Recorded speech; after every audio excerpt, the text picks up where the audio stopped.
Hey guys, welcome to Shoes Tech. So this is the Video Maker app. I've been using it for like 4 days now, and I think this is a very simple and easy to use Android editing app for making simple videos. Nothing major, just very simple videos, because you have things like your transitions and some few effects which we're going to be talking about throughout this video. Alright, so some of the reasons why I think you guys should look into this app is one, it's a free app. You don't have to pay anything to use the app. It doesn't contain any ads. Like seriously, there are no ads on this app. You just use it with your Wi-Fi or your mobile data connected. It doesn't have watermarks like PowerDirect or KineMaster. Those ones, when you export your videos, you're going to see watermarks on some corner of the video. But with this app, you can export videos without seeing watermarks. Another thing is that it has a lot of effects. Some are free, some are paid. Just depends on what you can afford and what you want to miss out on. And then finally, you can export up to 4K videos at 60 frames per second, which is really impressive for a free app. This video is going to be like a review on how to use this app, and I'll be talking about things like the interface of the app, how to edit with it, its performance, and some of its limitations, because I found 3 major limitations that I think some people will be really interested in knowing. Alright, so let's begin. So when you launch the app for the first time, this is what you're basically going to see. Just your drafts. This came with the app. I didn't create any of these videos that you can see. If you want to start a new video, you can tap on new project. But since I just want to talk to you guys about the interface of the app, then I'm just going to tap on one of the drafts down here. So for those of you who have been editing videos for a while, you know how it works. This is your preview screen. This is your play button. This one takes you to the beginning of the timeline. This is your full screen and your undo and redo buttons. Down here you have the timeline. All these shapes over here are all the effects. I think this is a text. This one that looks like a P is your effects. Down here you have the audio, and this is your pictures or videos. In between you get to see the black video symbol, and that's for transitions. Alright, so down here you have all the icons for some of your effects, like to trim videos, to create stickers, to add music, to change the aspect ratio of the background, and so on and so forth. So up here you have your export button, and then the X button closes the project. It's a really basic interface with all the buttons in the right places, but what I don't really know if I'll get used to anytime soon is the fact that you can only use this app in portrait mode, which means your phone is always going to be vertically held, not horizontally. So that's just all for the interface, and then let's move to the next thing, which is editing, and I'm sure it's going to be the longest part of this video, so yeah, enjoy. Alright, so to start a new project, you only have to tap on this button and to start a new project for you, and then you have to choose videos. So I created some gaming videos. I think I'll start with this one. So after tapping on the video, you can play it to make sure it's a video you're interested in editing.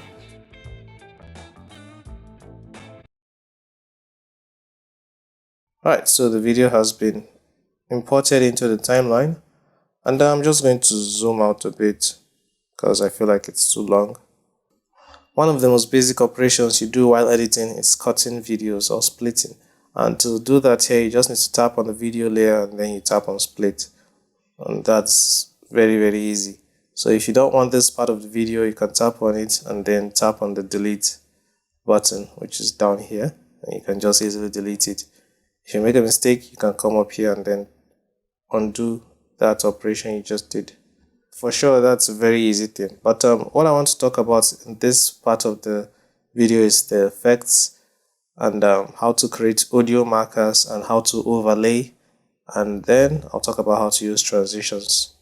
Alright, so to add an effect, just click on this effect button and then look for the effect you want. So for this, I'm just going to look for the green motion effect. This is it right here. Or green monitor, sorry, green monitor. Alright, so add the effect, you just need to tap on it and hold. Now, because your playhead is here, this is where the effect is going to get placed. So I'm just going to press it and hold. As you can see, the effect is being added to the video. Now the effect is going to be added for as long as you keep pressing and holding. And after you're done, then tap this check button. Now, as you can see, the effect has been applied, and this is it over here. So you can edit it or delete it by tapping on it and then tapping on delete. Alright, so let's have a look at what the effects looks like.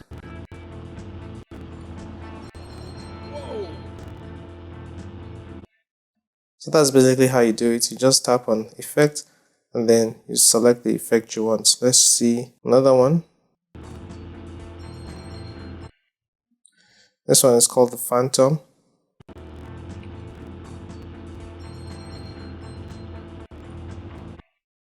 Yeah, so there are tons of effects, and like I said, there are also premium effects. The effects with this crown icon are effects you have to pay for in order to use them. I'm using the free version of the app, so I'm not going to be showing you guys how to use these effects. But if you want to try them out, then you can also pay for the app. Alright, so one of the things I don't like about this app is the fact that you cannot overlay videos, but you can overlay pictures. In order to do that, just come down here and then tap on sticker. And then tap on sticker. From here you can import any picture you want. So I'm just going to look for a picture.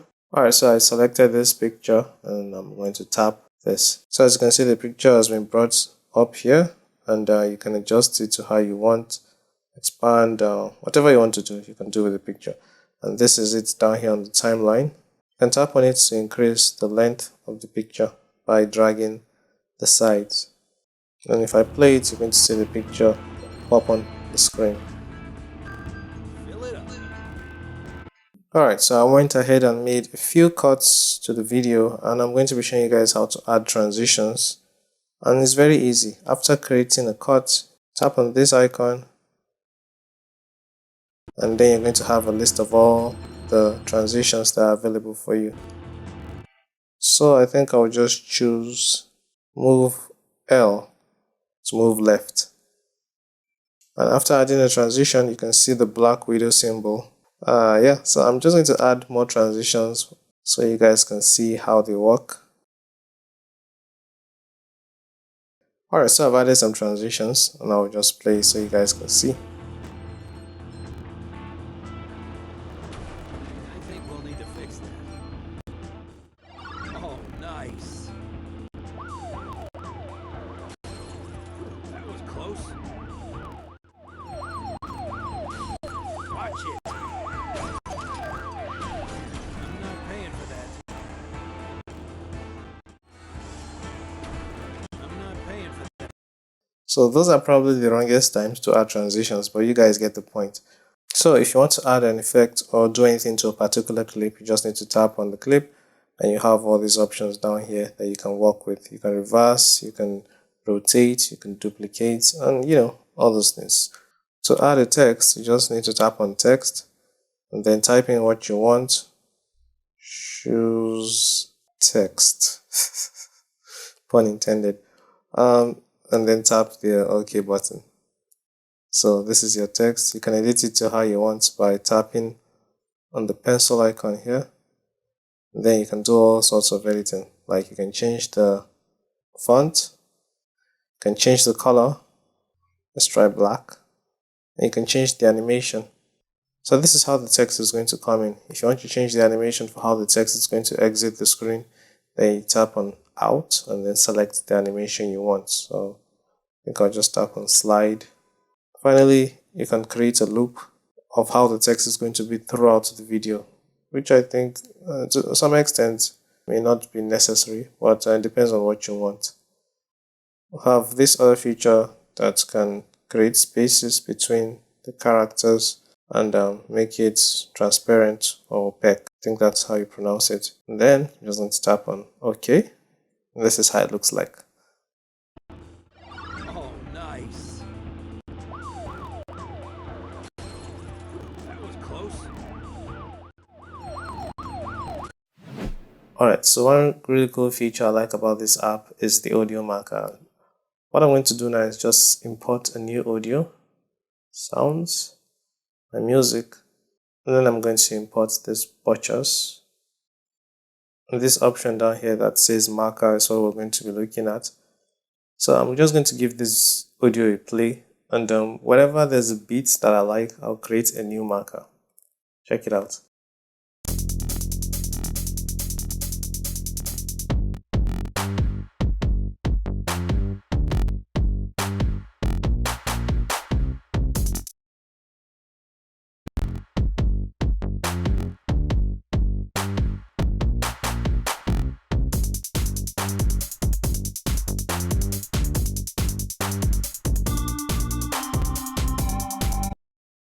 Alright, so I've created my markers, and now I'm going to tap this button.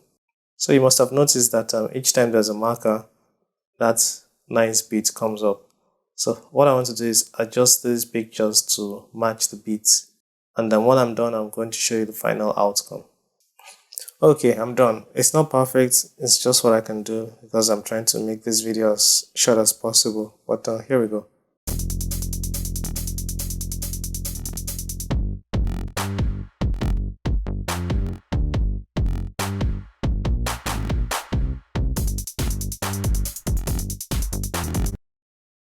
Alright, so it's very short, but you get the point I'm trying to make. If you have want to create markers for all your beats, then you can do that using the markers option, and then create your markers, and then adjust your videos according to how the markers are placed. Alright, so this is all I can say about the editing aspect of this app. If you want more tutorials, just let me know and I'll try to create as many as I can. Alright, let's move to the next section. Logically, when it comes to performance, it depends on the kind of phone you use. If you use a very old phone, then the app is going to perform very badly. But if you use some of the newest phones, then you're going to get a good performing app. However, the app itself is a very good performing app, because as you scroll through the timeline, everything changes as quickly as possible. There's no lag for me so far.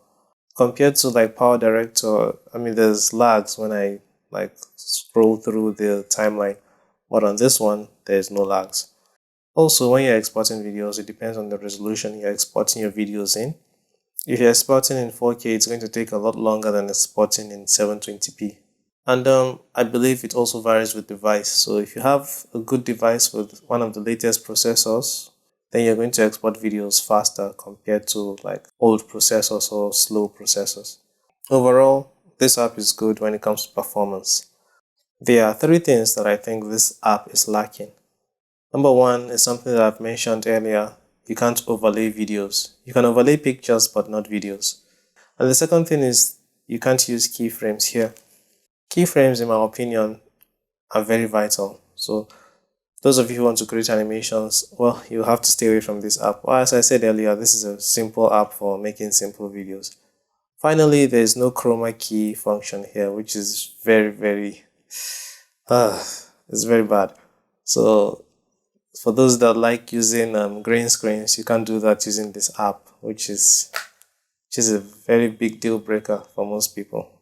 The worst part is, even if you get those transparent videos, you can't overlay them using this app because you only have one layer to work with. Yeah, so those are the limitations for the Video Maker app, which I hope will be fixed in future updates.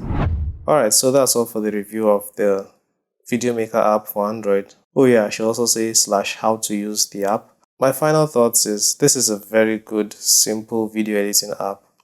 Even though it doesn't come with all the advanced features, it's still good enough for creating simple videos. And I'm sure with time, upgrades are going to be made for this app.